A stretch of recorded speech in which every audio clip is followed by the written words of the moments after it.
not a big deal. We don't need to worry about a bunch of cars pushing the engine when we try to stop. So we're only using the engine-only brake. So this brake only puts the brakes on the wheels here, which means that the heavier the load behind us can actually push us and we'll slide down the track.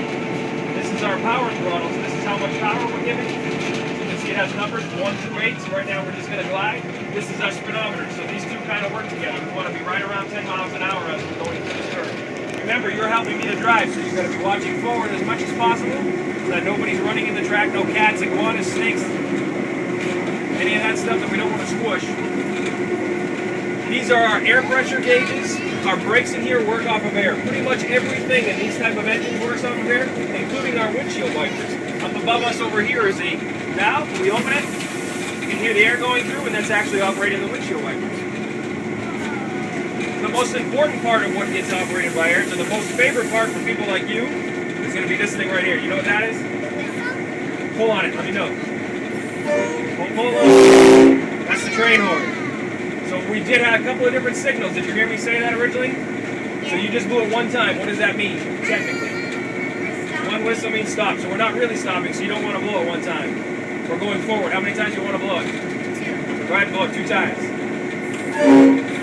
Good job. And we're going to continue through that switch that we stopped originally. So we're just going to glide through. We're going to make sure our speed stays under 10 miles an hour.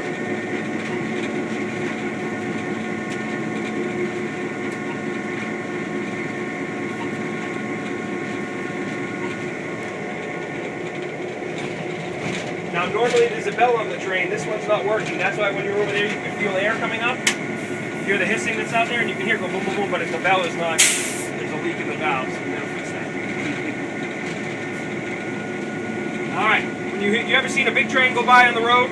You were in a car and a train went by around here, and they blow the whistle a very particular way, and it's called the crossing whistle. And the way they do it is 2 long whistles, so a long one, a very short one, and then a long one. So there's 4 whistles in all. Long, long, short, long. So there used to be a crossing over here and we got rid of it. But if you want, I want you to do the crossing signal. So long, long, short, long.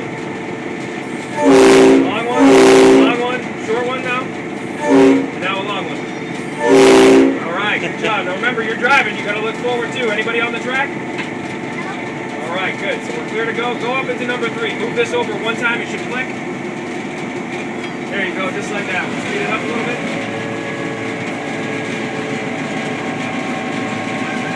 How fast are you going, Scott? 10 miles an hour. That's a good speed. That's what we want to do around here. These tracks are very old. Alright, now we're going to take this and go all the way off. Push it until you hit the end. And we're just going to glide. Now right now, CSX Corporation owns the track up here right next to us. They're doing some work, so they have some stuff on our track, so that means we're going to stop before we hit it. So you'll see it when we start coming around the corner. It's going to be harder for you to see because it's around the nose of the engine. There's a bunch of yellow equipment that's parked on our track. And that's how they repair their tracks. So that other track is a live track? That is a live track. That one leads all the way to Homestead. So that used to be the one that went all the way through to Key West. Ah. So down here you have CSX and you have the Florida East Coast. This used to be Florida East Coast property. And our steam engines here were the ones that operated out of Key West. Ah. Now you see the equipment in front of us now? There's a stop sign over there too.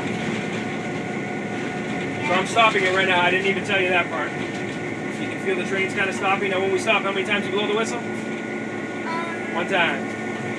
Alright, good. Now we're going to put it into neutral.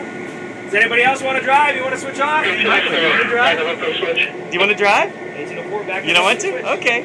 Okay. So I just put it in the middle, which is kind of a neutral position. Push it over here. We're going to go backwards. That's all it is. No, I don't want to drive. The train's going to go backwards now. One little lever. The train really doesn't know the difference. Now we're going to shut our brake off. Push this all the way over. Just like that. Now we're going to go into 1. So click it over 1 time.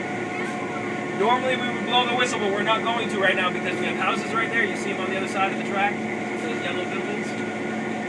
So we're trying to be nice to those people, so we don't want to blow the whistle every half an hour when we're in front of their house. They won't be too happy, especially if they're watching the football game or the race. All right, we're going to speed up a little bit more. Go to number 2. Click it over one more time. Good job. Now when we're going backwards, obviously we can't see anything. You can't see the track. We don't know if anybody's behind us. So our conductor is riding on the back of the caboose. And in his hand, in one hand, he's got one of these, a radio. And on the other hand, he's got on top of a lever back there, which is actually an emergency brake. So he could actually put the brakes on the train. Stand up real quick.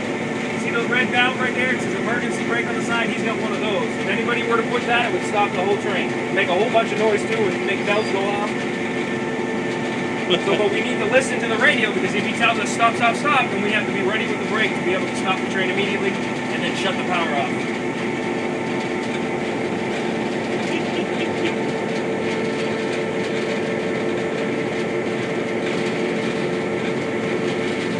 Alright, so you got an idea of how to drive, right? Now I'm going to go back in because we're going to be stopping at the switch.